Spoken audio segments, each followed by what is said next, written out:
하나님 말씀 미가 3장 8절 말씀입니다. 우리 같이 봅니다.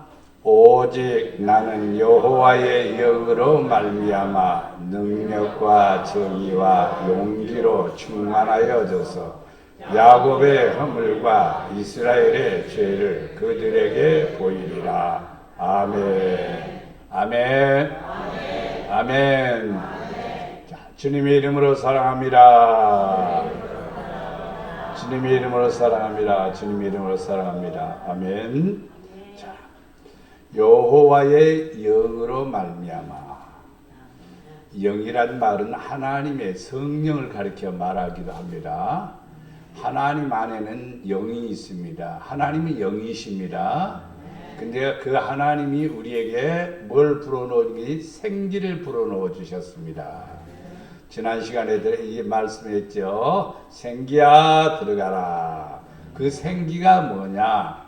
우리 말로는 생기지만은 영어나 히브리어나 이런 것은 비슷하게 같이 영으로 되어 있습니다. 영이 들어가니까 살아있는 기운이 생기는 거예요. 그래서 생기라고 말합니다. 성령이 내 안에, 영이 내 안에 들어가면은 신성함이 생긴다 그랬습니다. 힘이 생긴다 그랬습니다. 활동적인 의지도 일어나게 됩니다. 그래서 생명력이 생긴다 그랬어요. 그리고 신적 하나님의 영감이 내게 들어가게 된다 이 말입니다. 이러면은 남다른 지혜 능력이 있게 됨을 믿습니다. 오늘 말씀을 계속해서 봅니다. 하나님의 영이 우리에게 임하면 하나님의 영, 성령이 내게 임하면은 능력이 충만하게 합니다.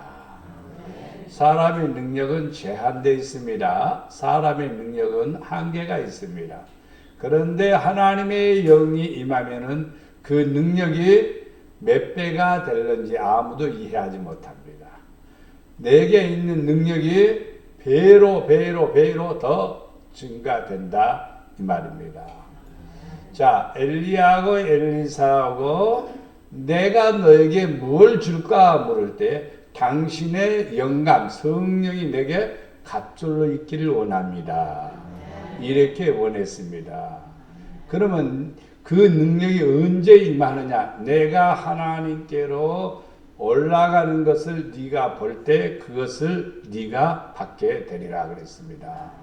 그래서 엘리야가 올라갑니다. 그리고 나서 올라가니까 엘리사는 가슴을 치면서 나만 두고 가시면 어떻게 합니까? 그러니까 선지자 엘리야가 겉옷을 던집니다. 그래서 그 겉옷을 엘리사가 받아서 입었습니다. 그게 뭐냐면 능력입니다. 그리고 나서 그 옷으로 요단강을 치니까 착 갈라집니다. 그리고 건너가게 되는 놀라운 역사가 일어나게 되고, 전에는 엘리사는 뭐 하는 사람이냐면 농사 짓는 농사꾼입니다. 농사 짓는 농사꾼이요. 근데 하나님의 부름을 받아서 뭘 받았어요? 능력을 받으니까 이제 놀라운 역사를 일으킵니다. 요단강 갈라지는 게 문제가 아니요. 엄청난 역사가 일어납니다. 죽은 자도 살리고 병든 자를 치료하시고 엄청난 역사가 일어나는 거예요. 소돔 그쪽에 있는 사람들이 농사를 지으면은 과일이 익기 전에 다 떨어져 버리는데 어떻게 하면 좋습니까? 하고 물으니까 내가 그 문제를 해결하지. 기도하고 응답받은 대로 소금을 갖다가 밭에다 뿌렸습니다. 그러니까 그 다음부터 과일이 떨어지지 않는 거예요.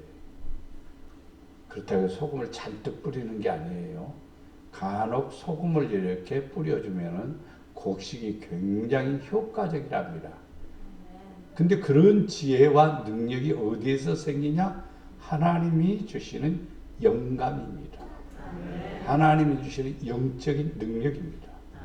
여러분 필요하지요? 필요하지요? 그렇다면 우리는 오늘 말씀을 통해서 하나님의 영이 내게 임하소서. 하나님의 영이 내게 충만하게 하소서. 이 기도를 쉬지 말아야 됩니다. 내가 여러분에게 주고 싶으면 다 주고 싶지만은 여러분이 원해야 돼요. 여러분이 사모해야 돼요. 기도해야 돼요. 그러면 하나님의 영이 여러분에게 임하게 되고 하나님의 은혜가 넘치게 되는데 여호와의 영은 능력을 충만하게 합니다. 열왕기상 18장 46절에 여호와의 능력이 엘리야에게로 임하매 그가 허리를 동이고 이스라엘로 들어가는 곳까지 아합 앞에서 달려갔더라. 자, 이 아합이 우상을 섬기고 하나님을 멀리하니까 엘리야가 기도를 했습니다. 내가 말하지 않을 때는, 내가 하나님께 선포하지 않을 때는 3년 6개월 동안 비가 오지 아니할 것이다. 그 말대로 3년 6개월 동안 비가 안 오는 겁니다.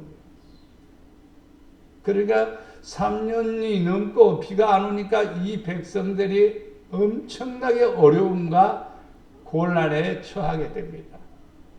그래서 이제 이 엘리야는 아합 왕에게 말합니다. 바알신 선지자와 아세라 선지자들을 불러 모으라. 불러 모으니까 몇 명이 모였냐면 850명이 모였습니다. 이 사람들은 우상을 섬기는 거짓 선지자들이죠. 숫자가 굉장히 많죠. 그러니까 그것이 진짜인 줄 알지만은 가짜예요. 여러분, 우리는 수에 속지 마시기를 바랍니다. 진실해야 되지요. 진리에 확실해야 되지요. 그래서 850명이 어디에 모였느니 가멜산 꼭대기에 모였습니다. 거기다 제단을 쌓고 기도해서 하늘로부터 불이 내려와서 그 재물을 태워버리는 그 신이 살아있는 신이다. 내기를 하자. 그래서 먼저 850명 바알 선지자, 아세라 선지자들이 막 춤을 추면서 구판을 벌였습니다. 그 구판이 850명이 지금 떠들어대니 얼마나 요란스럽겠습니까? 그런데 하늘로부터 불이 임하지 않습니다. 아침부터 시작했는데 해가 넘어갈 때까지도 임하지 않습니다. 그래서 엘리야는 당신들의 부르짖음이 약해서 그럴 거다. 그러니까 더 강하게 해라. 그러니까 막 옷을 찢으면서 머리를 뜯으면서 막 발버둥을 치면서 부르짖었습니다. 그래도 응답이 안 옵니다. 시간이 돼서 이제 엘리야를 스톱을 시키고 이제 엘리야가 하나님 앞에 단을 쌓고 하나님께 기도하는데 하늘에서 불이 내려와서 재물을 다 태워버립니다.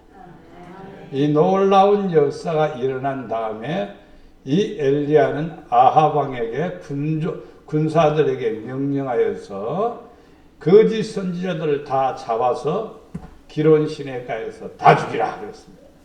그래서 그 850명을 다 멸해버립니다. 그리고 나서 엘리야가 이제 필요한 게 뭐냐면 비가 내리는 거였습니다. 그래서 무릎을 꿇고 머리를 무릎 사이에 넣고, 여러분 요가를 하지 않는 이상 넣기는 어렵습니다. 머리가 무릎 사이에 들어가는 것은 쉽지가 않아요. 나도 해봐도 안 들어가요. 그런데 그 고통을 참으면서 기도했습니다. 하늘이 깨끗합니다.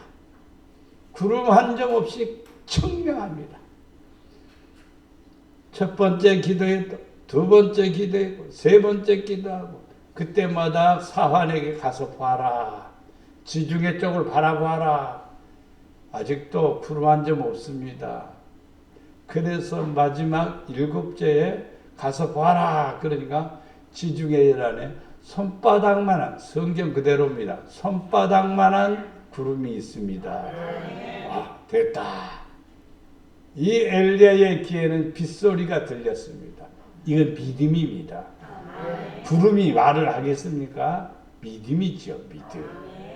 엊그제 저도 이렇게 저쪽 시야 쪽으로 이렇게 운동 삼아서 이렇게 자전거 타고 가는데 검은 구름이 시커멓게 몰려오기 때문에 몇 분 뒤에는 비가 오겠구나 이런 생각이 들어서 가던 길을 되돌아서 교회에 와서 잠시 있으니까 비가 막 쏟아지는 거예요. 그래서 저는 비 한 방울도 안 맞았습니다. 엘리야가 그래서 비가 쏟아지기 전에 아하방에게 마차를 타고 앞서 빨리 궁궐로 가십시오. 왜냐하면 비가 쏟아지니까. 그러니까 아하방이 비를 안 맞게 해서 마차를 타고 야 하고 왕궁을 향해서 달려갑니다. 그런데 엘리야는 허리를 동이고 이제 누구보다도 앞서갑니까? 아하방보다도 앞서가는 겁니다. 뭐 때문에 그렇게 잘 달릴 수 있을까? 잘할 수 있을까? 앞서갈 수 있을까? 여호와의 능력이 엘리야에게 임함에 그랬습니다. 여러분에게도 여호와의 능력이 임하면은 앞설 수 있어요. 여호와의 능력이 임하면은 지난 주일에 제가 말씀드렸죠. 여호와의 영이 임하면 의지가 생긴다고 그랬어요. 하고자 하는 욕구가 생긴다고 했어요. 결심이 생기는 거예요. 나도 한번 해봐야지. 그런 용기가 생기는 거예요. 그게 허리를 동이는 거라 이 말입니다. 그리고 달리니까 하나님이 능력을 주니까 마차가 빠르겠어요? 사람이 뛰어가는 게 빠르겠어요? 네? 쉽게 말하면 자동차하고 자전거하고 시합해봐야 자전거는 떨어지는 거예요. 아무리 가도 아무리 잘 달려도 20km 넘어가기 어려워요, 사실은요. 네. 그런데 자동차는요, 120km, 140km, 160km도 막 달리잖아요. 그러니까 그게 뭐냐면은 파워 때문에 그럽니다. 파워! 성령은 파워, 힘입니다. 능력입니다. 여러분에게 그의 은혜가 있기를 축원합니다. 역대상 26장 8절 말씀에 오벳에돔의 자손이라 그들과 그의 아들들과 그의 형제들은 다 뭐가 있느냐? 능력이 있어. 직무를 잘하는 자니 오벳에돔에게서 난 자가 62명이며 62명이 다 어떤 사람이냐면은 능력이 있어가지고 엄청난 은혜를 했어요. 그럼 오벳에돔이 어떤 사람이냐 이 말이에요. 다윗이 법궤를 옮기는 과정 속에서 중간에서 소가 펄쩍 뛰니까 웃사가 그 법궤를 붙잡습니다. 근데 웃사는 그 자리에서 죽어버립니다. 법궤는 매는 겁니다. 말씀은 여러분이 매는 겁니다. 십자가는 매는 겁니다. 십자가 끌고 다니는 게 아니에요. 십자가는 매는 겁니다. 말씀은 매는 거예요. 그런데 이 웃사는 달구제다 법궤를 싣고 오다가 소가 뛰니까 법궤가 흔들거리면서 넘어지려니까 붙잡아서 그 자리에서 죽습니다. 이 사건 때문에 다윗은 고민한 나머지 오벳에돔의 집에다가 이 법궤를 맡겨놓습니다. 그래서 오벳에돔의 집에 법궤를 맡겼는데 몇 개월 동안? 3개월 동안 맡았습니다. 3개월 동안 이 법궤를 어떻게 했을까? 놔두면 그냥 놔두는 거지. 그러나 그는 그렇지 않은 것 같아요. 매일마다 그 법궤를 보면서 하나님 영광 받아주세요. 부족한 우리 집에, 우리 같은 집에 이런 영광스러움이 우리에게 임했으니 아버지 감사합니다. 아버지 감사합니다. 법궤를 볼 때마다 가슴이 막 뛰고 감격에 견딜 수 없고 3개월 동안에 어떻게 3개월 동안에 얼마를 받아야 성경에 보면은 복을 받았다 그랬어요. 3개월 동안 놀라운 일이 생긴 겁니다. 그러니까 복 받았다는 말을 쓰는 거죠. 그냥 3개월 전이나 지금이나 똑같으면요 그런 말을 쓰지를 않아요. 근데 3개월 동안에 복 받았다는 말을 썼습니다.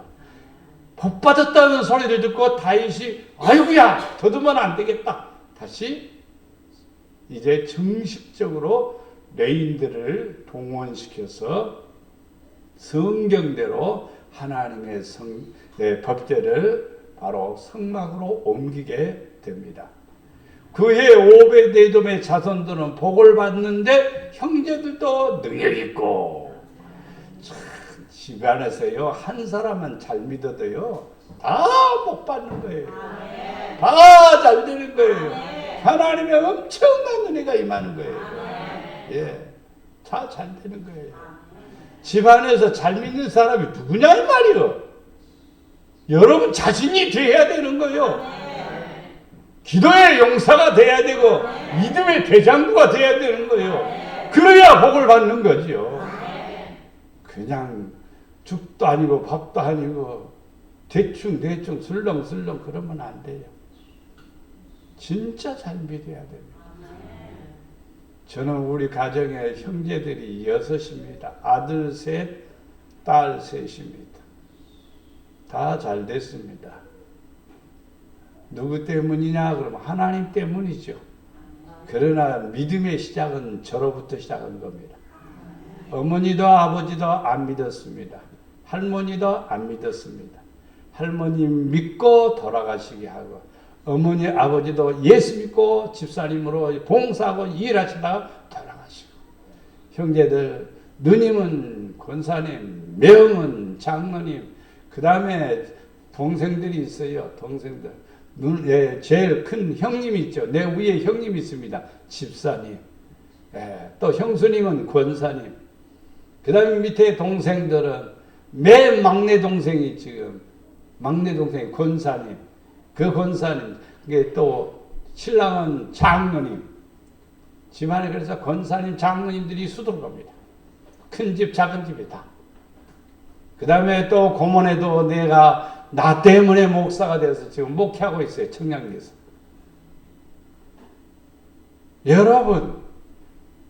여러분 자신 한 사람이 어떻게 쓰느냐에 따라서 엄청난 은혜를 부어주시고 축복해 주시고 성령은요 괜찮게 예수 믿게 하지 않습니다. 성령은 능력 있게 예수 믿게 합니다.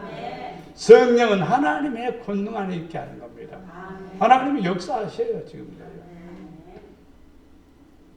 저는 그래서 지금도 감사하는 것이 며칠 전에도 형제들을 만났습니다. 다 감사하지. 기도하고 오빠 목사님 기도하세요. 그럼 기도하고 같이 권사님들이니까 다 우리는 하나님 앞에 사랑받는 성도, 능력 있는 성도가 되어서 여러분 진짜 복 있는 사람이 되기를 바랍니다. 능력 있는 사람이 되기를 바랍니다. 역대상 29장 12절 말씀에 부와 기가 주께로 말미암고 주는 만물의 주제가 되사 손에 권세와 능력이 있사오니 모든 사람을 크게 하심과 강하게 하심에 누구의 손에? 주의 손에 있나이다. 부귀가 주로 말미암고 권세도 주로 말미암고 크게 하심과 강하게 하심이 주의 손에 있나이다. 엄청난 은혜요. 엄청난 큰 축복이요. 여러분 하나님은 그냥 허공에 떠있는 어떤 그런 대상이 아니에요. 우리 삶 속에 오셔서 능력을 주기를 원하고 힘을 주기를 원하고 지혜를 주기를 원하고 하나님의 큰 은혜를 주기를 원하는 거지요.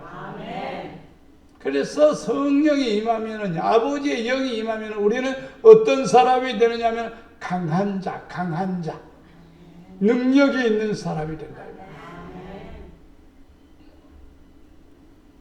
아직도 우리 권사님들 솔직하게 말해서 혼자 여기 교회 와서 기도하라면 무섭다고 그러는데 뭐 교회 안에 뭐가 있어서 무섭습니까? 어둠이 무섭습니까? 여러분, 상여집에 가서 상여집 알아요? 옛날에 시골에는요, 상여를 갖다가 한 번 치우고 가면 돈이 많이 들으니까 상여를 만들어서 보관해 놓은 조그마한 언두막이 있습니다. 거기다가 보관을 해놔요. 그래서 동네 사람이 돌아가시면 그걸 꺼내서 다시 조립을 해가지고 거기에다가 상여를 올려놓고 그리고 장례를 치릅니다. 거기 지나가면요, 별같이 기분이 좋지 않지요, 사실은. 그런데요, 그런 데 가서 기도해 봐야 돼요. 아무도 없는 산골짜기 가서 부르짖겨 기도해 봐야 돼요. 어둠의 세력하고 싸우다 이겨봐야 돼요. 이런 능력까지 제가 오늘날 요구는 안 합니다. 왜냐하면 시대가 좀 나아졌잖아요. 배고플 때야 그렇게 했지만 지금은 배가 부르니까 그렇게까지 요구를 하지 않아요. 그러나 저는 여러분에게 요구합니다. 능력 받아야 되지 않아요. 힘이 있어야 되지 않아요. 강해져야 되지 않아요. 그러기 위해서는요, 성령이 임하기를 기도해야 돼요. 능력 받는 성도가 되기를 바랍니다. 여호와의 영이 임하면은, 여호와의 성령이 내게 임하면은 능력이 생긴다 이 말입니다. 다윗은 이렇게 말합니다. 시편 27편 1절에 여호와는 나의 빛이요 나의 구원이시니 내가 누구를 두려워하려. 여호와는 내 생명의 능력이시니 내가 누구를 무서워하려. 하나님의 영이 임하면 능력이 생기는데 뭐가 빛이요 구원이시요. 그분이 나를 막아주시고 도와주시고 지켜주시니까 바로 하나님께서 함께 해주시니까. 다윗은 전쟁을 제일 많이 치른 사람입니다. 그러나 전쟁에서 화살 맞아서 죽은 게 아니에요. 적들은 언제든지 다윗을 향해서 화살을 수도 없이 싸우지만은요, 다 하나님이 피하게 만들어 주셨어요. 하나님이 지켜주셨어요. 그래서 여호와는 내 생명의 능력이시니 내가 누구를 무서워하려? 내가 골리앗을 무서워하려? 아니야, 안 무서워할 거예요. 소년 다윗이지만 골리앗 하나도 안 무서운 거예요. 무엇 때문에? 믿음 때문에. 믿음 때문에. 뭘 시키면 무서워서 벌벌 떠는 사람들이 있는데 그런 사람은 분명히 하나님의 은혜를 받으셔서 극복하고 감당하고 그것을 할 수 있는 자신감을 가지는 능력이 있는 성도가 되기를 축원합니다. 다니엘서 2장 20절에 보면 다니엘이 말하여 이르되 영원부터 영원까지 하나님의 이름을 찬송할 것은 지혜와 능력이 그에게 있음이로다. 다윗은 기도의 사람입니다. 그는 하나님을 의지하는 전적인 사람입니다. 그리고 다윗은 말합니다. 영원까지 하나님의 이름을 찬송할 것은 지혜와 능력이 누구에게? 그에게 있음이로다 그랬습니다. 여러분이 섬기는 하나님은 참 좋으신 분이시죠. 그분 높이면 여러분 높여주셔요. 그분 사랑하면 여러분 사랑받아요. 그 여러분이 잘 되기를 원하는 게 누구의? 아버지의 원함입니다. 아버지는 다 자녀들이 잘 되기를 원하는 거예요. 하나님의 큰 역사가 있기를 원하는 거예요. 누가복음 8장 46절에 보면 예수께서 이르시되 내게 손댄 자가 있도다. 이는 내게서 능력이 나간 줄 알미로다. 예수님은 능력입니다. 능력입니다. 예수님은 능력이셔. 근데 그분의 옷자락만 만지면 내가 그 능력을 받아가지고 내 병이 나을 걸 믿는 사람이 있어요. 그 사람이 12년 동안이나 혈류병으로 고생하던 여인입니다. 이 병원 저 병원 이 의사 저 의사 다 만나봤지만 해결을 못했습니다. 그렇게 고생하던 이 여인이 예수님 옷자락만 만지면 내 병이 낫겠다는 믿음이 생겼습니다. 그것은 깨달음입니다. 그래서 사람들 틈을 통해 비집고 가서 예수님의 옷자를 아무도 모르게 살짝 만졌습니다. 그 순간 예수님에게 있던 능력이 이 여인에게 들어갔습니다. 그러니까 이 여인에게 갑자기 놀라운 일이 벌어졌습니다. 자기가 그동안 고생했던 혈류의 근원이 싹 사라져버리고 깨끗하게 낫게 됩니다. 하나님은 우리에게 은혜를 주시기를 원하십니다. 능력이 되신 예수님 붙잡으십시오. 그분 사랑하십시오. 그러면 그분의 능력이 여러분에게 임하게 되고 여러분은 그 능력으로 인하여 문제는 해결되고 아버지의 사랑을 받게 됨을 믿습니다. 고린도전서 1장 24절에 보면 오직 부르심을 받은 자들에게는 유대인이나 헬라인이나 그리스도는 하나님의 능력이요 하나님의 지혜니라. 여러분이 하나님의 부르심을 받았다는 인식을 해야 돼. 인식. 교회에 왔는데 그냥 교회에 왔다. 친구가 가자니까 왔다. 한번 믿어봐야 되겠다 해서 교회에 왔습니다. 그런데 그런 생각을 일단 버리시고 하나님이 나를 부르셔서, 하나님이 나를 사랑하셔서 택하셔서, 하나님이 나를 부르셔서 뭐 하려고 부르셨느냐 이 말이요. 능력 주시려고요.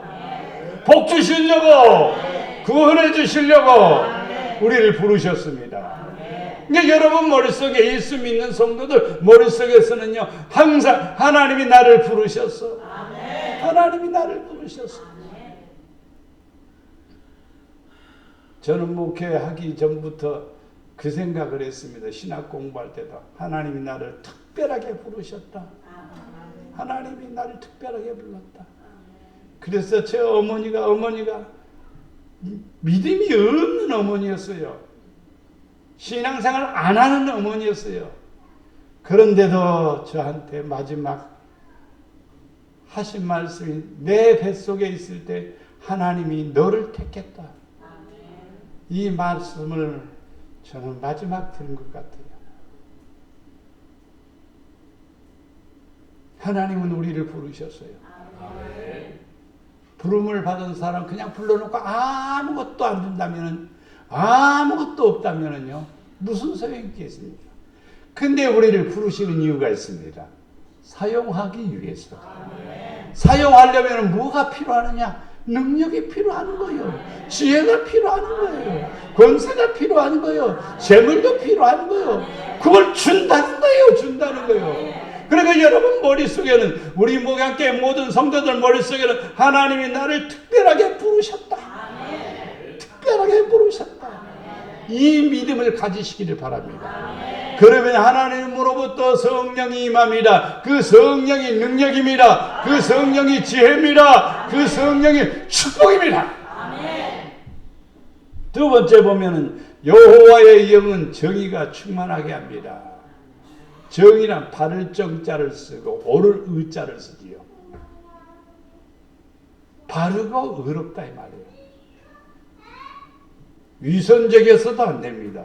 외식해도 안 됩니다. 거짓과 꾸밈이 있어도 안 됩니다. 정직해야 돼. 여호와의 영은 정직한 영이에요. 자, 시편 48편 10절 말씀에 보면 하나님이여 주의 이름과 같이 찬송도 땅끝까지 미쳤으며 주의 오른손에는 정의가 충만하나요. 하나님의 손에는 정의가 충만하다. 불의를 갖다가 깨트리는 게 정의입니다. 여러분 옳지 못하는 방법, 옳지 못하는 행동, 옳지 못하는 것을 버려. 하나님은 정의의 하나님이십니다. 사람들이 참 비겁한 사람들 많고 야비한 사람 많고 예수 믿는 사람들이 더 심할 수도 있습니다. 안 믿는 사람은 의를 지키기 위해서, 깡패들도 그 속에서 의를 지키기 위해서 보수 대신 감옥에 가는 깡패들이 얼마나 많은데요. 성도들은 하나님의 영광을 위해서 정의를 지켜야 돼요. 의를 지켜야 돼요. 옳은 것에 대해서는 생명을 아끼지 않아야 돼요. 이래야 하나님이 기뻐하시는 거죠. 사무엘하 8장 15절에 보면 다윗이 온 이스라엘을 다스려 다윗이 모든 백성에게 정의와 공의를 행할세. 역대의 왕들 가운데서 정의와 공의 이 두 가지 단어가 삭제된 사람들은 비참한 왕들이 돼요. 부끄러운 왕들이 돼요. 약한 왕들이에요. 그러나 정의와 공의를 행하는 성도 왕은요 항상 강한 왕이 돼요. 쓰임받은 왕이 돼요. 하나님이 지켜주셔요. 하나님이 도와주셔요. 하나님이 역사하셔요. 구약의 역사는 오늘날 우리는 어떻게 살아야 할 것인가를 보여주는 하나의 샘플이야, 샘플. 그래서 구약의 역사를 통해서 맞아, 나도 이 땅에 살아가면서 정의를 행하는 사람, 공의를 행하는 사람, 바르게 살아가는 사람, 의를 쫓아 행하는 사람, 이런 사람이 돼야 되겠다. 그럴 때 하나님이 기뻐하시는 거야. 하나님 기뻐하시는 거야.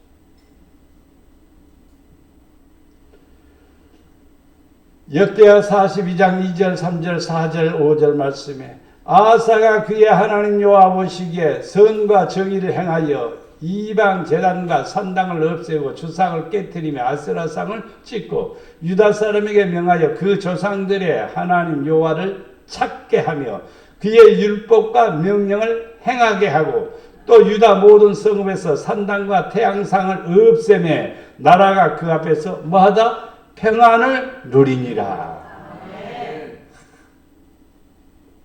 아사왕이 그런 거예요. 하나님 보시기에 하나님은 여러분 지금도 보십니다.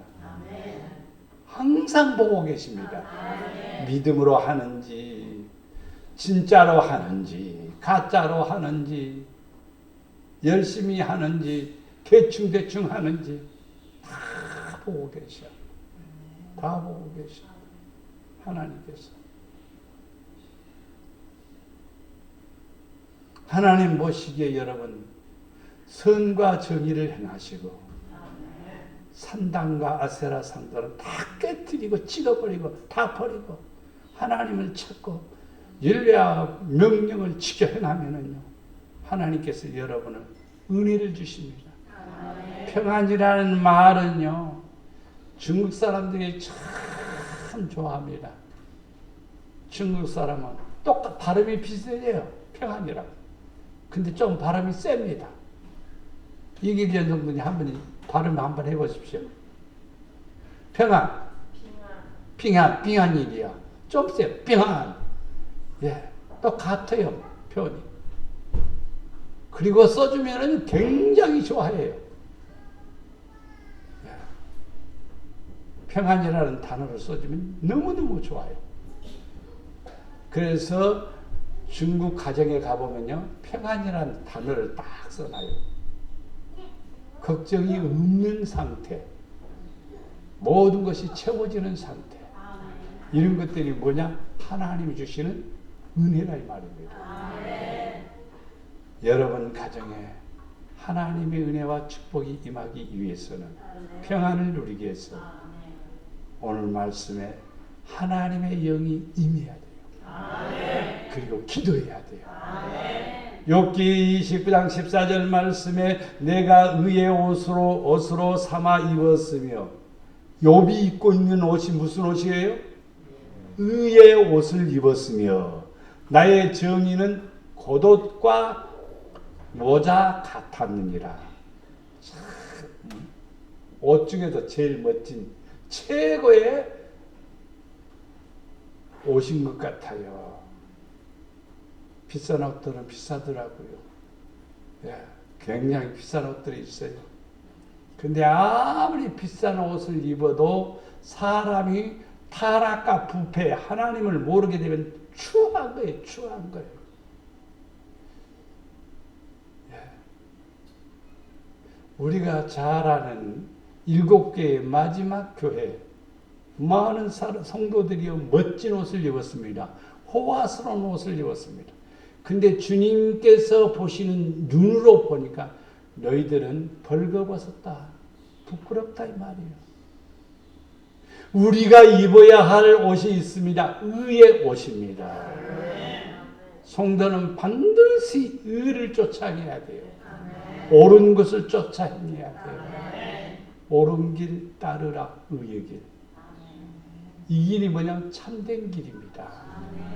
나의 정의는 뭐다? 겉옷과 같다. 겉옷과 모자 같다.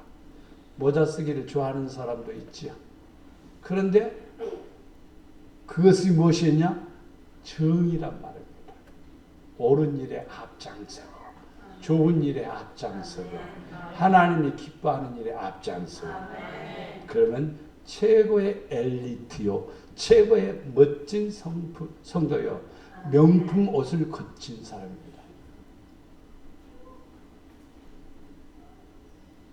어떤 사람은 명품 옷을 좋아하지요. 싫어할 사람은 없을 것 같아요. 나는 근데 명품이 어떤 것이 명품인지를 몰라서 못 입어요. 이름도 몰라요. 아는 게 딱 하나 있어요. 구찌. 근데 나는 하나도 없어요, 그것도. 아이고, 그럼 구찌 사다 달라고? 아니에요. 안 사와도 괜찮아요.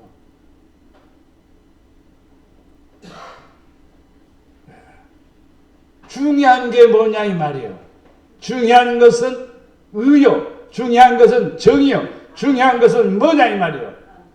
나를 아름답게 만드는 것이 뭐냐 이 말이에요. 의와 정의를 나의 모습으로 여러분이 꾸며가시기를 바랍니다. 여호와께서는 뭘 사랑하십니까? 사람 중에서도요, 정의를 사랑하는 거예요. 사람을 사랑하시고 온 인류를 사랑하기는 사랑해요. 그런데 그 중에서 정의를 사랑하시고 그 성도를 버리지 아니하. 정의를 행하는 성도를 버리지 아니하심이로다. 그들은 영원히 뭘 받고 보호를 받으나 악인의 자손은 끊어지리로다. 우리는 이걸 꼭 기억하셔야 됩니다. 정의를 사랑하고 하나님의 사랑을 받는 성도가 돼요. 그러면 여러분 보호도 받고 사랑을 받게 되면 있습니다. 잠언 2장 8절 말씀 대적그에 그는 정의의 길을 보호하시며 정의 바르게 가는데 그 길을 보호하시고 성도들의 길을 보존하시려다. 성도들은 어떤 성도들입니까? 정의를 사랑하는 성도들입니다. 정의를 사랑하는 성도들을 보존하시고 지켜주신다 이 말입니다. 그리고 그의 후손들은 잘 된다 이 말입니다.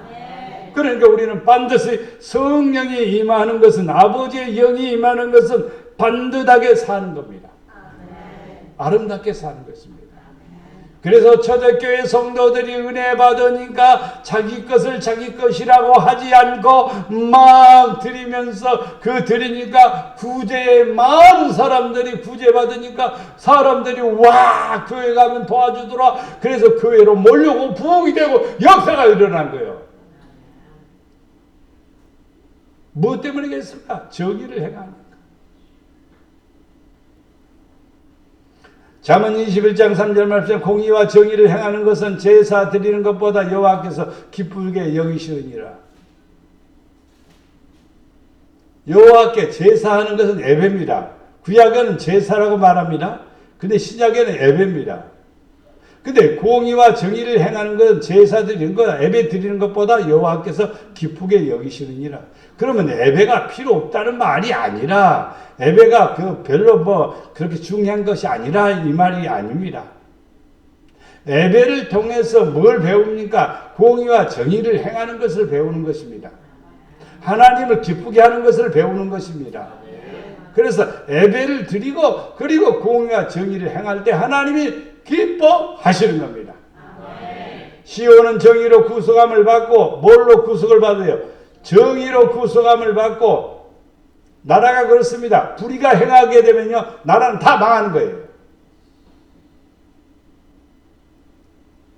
베네수엘라 아이들이 엄마들이 나이가 들어서 젊은 청년들이 결혼도 하고 그렇고 아기를 낳으면 좋겠습니다만 결혼도 안 하고 막 세상이 무질서하게 빠져버린 거예요. 그런데 애를 낳았습니다. 애를 낳았다 버립니다. 길거리에서 애들이 신발도 옷도 못 입고 다니면서 쓰레기통 뒤집어져서 쓰레기에 버려진 음식을 주워 먹는 나라가 베네수엘라입니다. 지금 그런 엉망한 데가 있어요. 깡패들이 얼마나 많은데요. 우리나라 같이 25시 몇 시간도 안 갑니다. 거덜나 버립니다.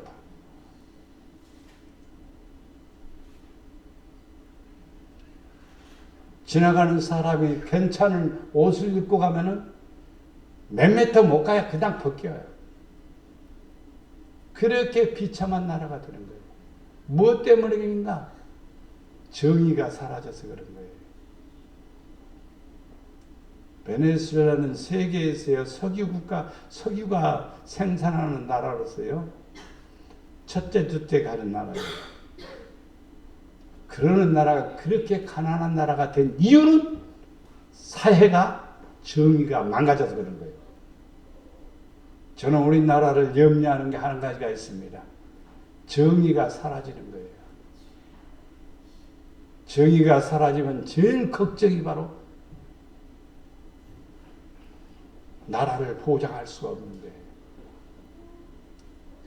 시온은 정의로 구속함을 받는 거예요. 시온은 나라입니다.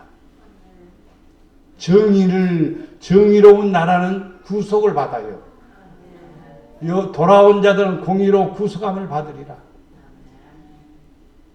이 나라가 가장 안전한 것은요, 진리 위에 서지는 거예요.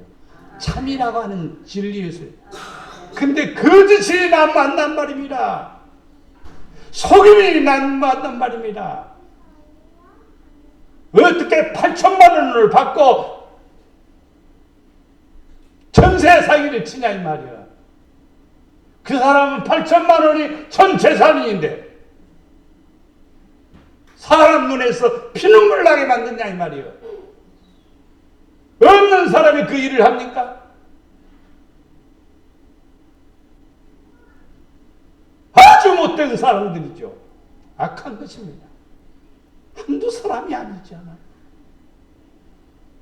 정당하지 못한 일들이죠. 해서는 안 될 일이지요. 이런 일들이 지금은 점점 적어질 것 같지요? 안 그렇습니다. 아무리 단속해도 안 됩니다. 우리나라도 지금 마약이 점점점 굉장히 많이 상용되고 있습니다. 그러면 정의가 사라지는 겁니다. 공의도 사라지는 겁니다. 항상 거기에는 불의가 존재하는 것입니다. 우리는 기도 많이 해야 돼요. 진짜 나라를 위해서 기도 많이 해야 돼요. 나라하고 나하고 무슨 상관이냐고? 나라가 망하면 나도 망하는 거예요. 나라가 든든히 세워져야 나도 세워지는 거예요. 그래서 정의로 여러분이 구속함을 받도록 성령으로 충만해야 됩니다.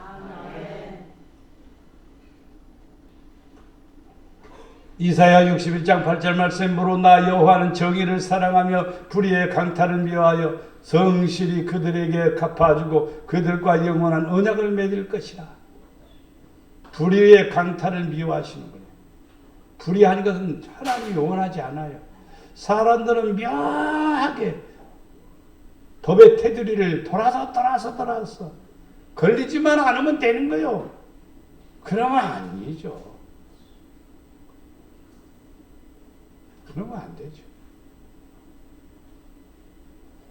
하나님은 정의를 사랑하십니다. 여호와의 영은 정직의 영입니다. 아나니아 사피라가 하나님께 드리기로 작정을 했습니다. 그래서 재산을 팔아가지고 하나님께 가지려고 하고 보니까 걱정이 생겼습니다. 뭘 먹고 살지. 그래서 일부분을 감추어 뒀습니다. 그리고 베드로 앞에 가지고 갔습니다. 베드로가 이것이 전부냐? 다른 때는 안 물어보는데 왜 아나니아에게 물어봤는지 이해가 안 됩니다. 그러나 성령께서 이것이 전부냐? 예, 전부입니다. 뭐냐?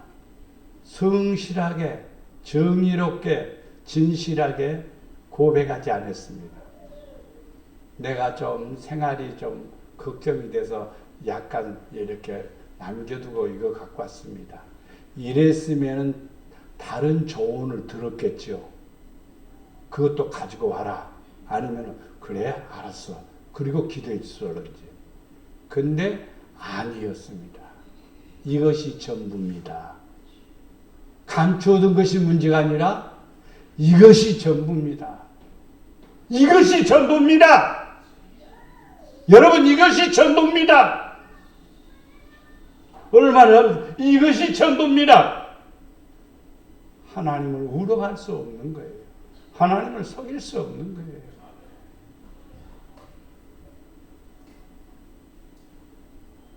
결국 그는 죽고 맙니다. 그의 부인도 삽비라도 옵니다. 네 남편이 가지고 온 것이 진짜 다냐? 둘이 입을 맞췄는데 어떻게 할 겁니까? 전부입니다. 네 남편을 장례를 치르고 오는 사람이 지금 네 앞에 왔다. 삽비라도 그 자리에서 죽습니다. 감춰둔가? 지금도 어디에 숨겨졌는지 몰라요. 우리 찾으러 가면 죽겠는데 얼마를 숨겨놨는지.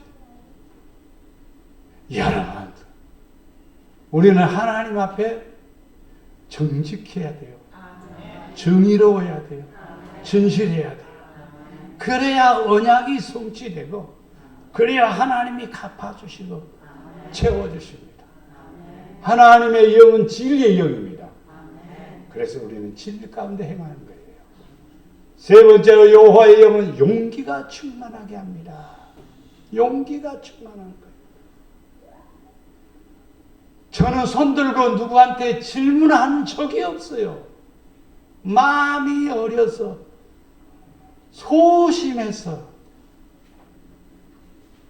앞에서 나가서 큰 소리 그 아무리 줄반장도 못 해봤어요.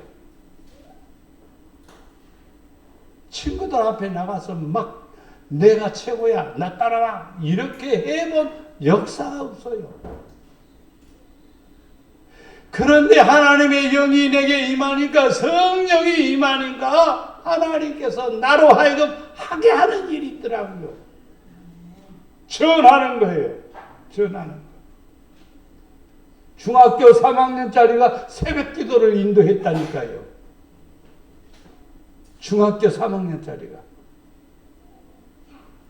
신학을 공부하는 사람도 아닌 중학교 3학년짜리가 새벽 기도를 인도했어요. 고등학교 1학년 때는 남의 교회 헌신 예배에 초청을 받아서 제가 가서 설교를 했습니다. 제가 왜 이 얘기를 하냐면은요, 제가 잘난 게 아니라 성령이 임하니까 용기가 생기는 거예요. 성령이 임하니까 무언가 생기는 거예요. 오늘 말씀에 있지 않아요? 이세 아들을 본즉 수금을 탈 줄 알고 나는 음치요 음치. 그리고 박치요 사실은요. 그래도 이렇게 건반 누르면서 노래는 할 줄은 압니다. 그 다음에 용기, 무용, 저도 무용 잘합니다. 예, 주일학교 교사로 강사로 돌아다니면서 율동하면서 애들에게 가르쳤기 때문에. 그 다음에 있는 것이 뭐냐? 부변이 있는 준수한 자라. 누구냐면 다윗이다 이 말이야. 이새의 아들을 본죽 수금을 탈 줄 알고 용기와 무용과 부변이 있는 준수한 자라. 여호와께서 그와 함께 계시더라. 여호와께서 그와 함께 계시더라. 맞아요. 하나님의 영이 함께하는 것이 여호와께서 함께 계시는 겁니다. 여호와께서 함께 계시니까 재능이 생기고 용기가 생기고 능력이 생기고 저 많은 사람들에게 준수한 사람이라 이런 칭호를 받는 거예요. 백성들이 자녀들 때문에 마음이 슬퍼서 다윗을 돌로 치자 하니 다윗이 크게 다급하였으나 그의 하나님 여호와의 힘을 얻고 용기를 얻었더라. 많은 공격과 많은 위험이 있어도 다윗은 항상 하나님을 의지합니다. 하나님을 바라봅니다. 거기서 뭐가 생기느냐면 용기가 생기는 거예요. 성도들은요, 용기를 빼버리면요, 김 빠진 풍선하고 똑같아요. 용기 있는 성도가 되어야 돼요. 죽으면 죽으리다. 에스더처럼 그렇게 기도하는 성도. 하나님이 들어쓰시는 거예요. 귀하게 여기는 거예요. 성령이 임하면 용기 있는 사람이 됩니다. 마지막에 여호와의 영은 허물과 죄를 알게 합니다. 하나님의 영이 임하면 나를 먼저 보게 만들어요. 하나님의 영은 내 안에 들어와서 나의 허물을 알게 해주셔요. 하나님은 내 안에 오셔서 너는 무슨 죄 때문에, 너는 무슨 죄가 있느니라 내 죄를 깨닫게 해주시는 거예요. 사람은 다 죄인이요 허물이 많아요. 근데 내가 그것을 시인하느냐 안 하느냐가 문제죠. 아버지 나는 부족해요. 지혜를 주시고, 아버지 나는 연약해요. 하나님이 능력을 주시고, 아버지 나는 아무것도 없습니다. 나는 아무것도 없습니다. 주께서 부요케 하시고, 하나님의 영은 우리를 알게 해주셔서 하나님을 필요로 느낄 때 하나님께서 은혜를 허락해 주십니다. 욥기 23장 23절 말씀에 나의 죄악이 얼마나 많으니까 나의 허물과 죄를 내게 알게 하옵소서. 누구의 말이냐 이 말이에요. 욥은 그런 겁니다. 욥은 의로운 사람입니다. 그런데도 불구하고 하나님 앞에 나의 죄악이 얼마나 많으니까 나의 허물과 죄를 알게 하옵소서. 여러분 우리도 이 기도를 해야 돼요. 우리는 욥하고 비교한다면요 욥의 근처도 못 갑니다. 사실은요. 그런데 우리는요 아무 허물도 없는 것처럼 아무 죄도 없는 것처럼 그렇게 살면 안 돼요. 아버지 내 허물이 무엇입니까? 내 죄악이 무엇입니까? 알게 해주세요. 보여주세요. 그래서 허물과 죄를 용서받고 속죄 안 받아 의의 장중 안에 거하는 성도가 되어야 됩니다. 에스겔서 18장 24절에 만일 의인이 돌이켜 그 공의에서 의인이 돌이킨다는 말은 어디냐? 허물과 죄에서 돌이킨다는 말입니다. 그 공의에서 떠나 범죄하고 악인의 행하는 모든 가증한 일대로 행하면 살겠느냐? 의인이 돌이켜 공의에서 떠나 범죄하고 악인을 행하는 모든 가증한 일대로 행하면 살겠느냐? 그가 행한 공의로운 이 일은 하나도 기억함이 되지 아니하리니 그가 범한 허물과 그가 지은 죄로 뭐한다? 죽으리라.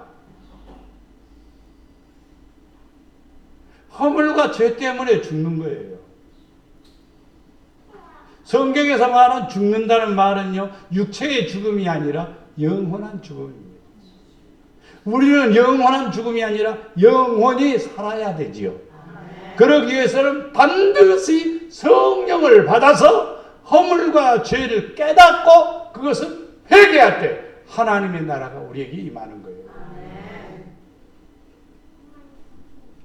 오늘 본문의 말씀이죠. 오직 나는, 다 같이 시작. 오직 나는 여호와의 영으로 말미암아 능력과 정의와 용기로 충만하여져서 야곱의 허물과 이스라엘의 죄를 그들에게 보이리라. 아멘. 이게 미가 선지자는 하나님의 영으로 충만해갖고 능력을 가져가고 정의와 용기로 충만해져서 야곱의 허물과 이스라엘의 죄를 그들에게 다 선포하는 겁니다. 예수님은 이 땅에 오셨습니다. 우리의 허물과 죄를 사하기 위해서 오셨습니다. 에베소 2장 1절 말씀에 그는 예수님은 허물과 죄로 죽었던 너희를 살리셨도다. 내 허물이 무엇이고 내 죄가 무엇인가를 깨달아야 돼. 이걸 깨닫지 아니하면 안 됩니다.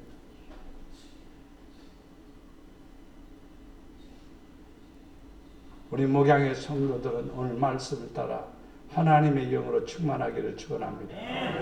여호와의 영으로 말미암아 능력이 충만하기를 축원합니다.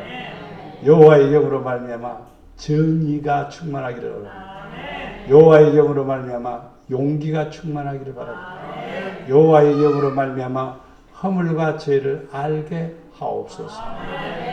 이 기도를 꼭 하셔야 됩니다.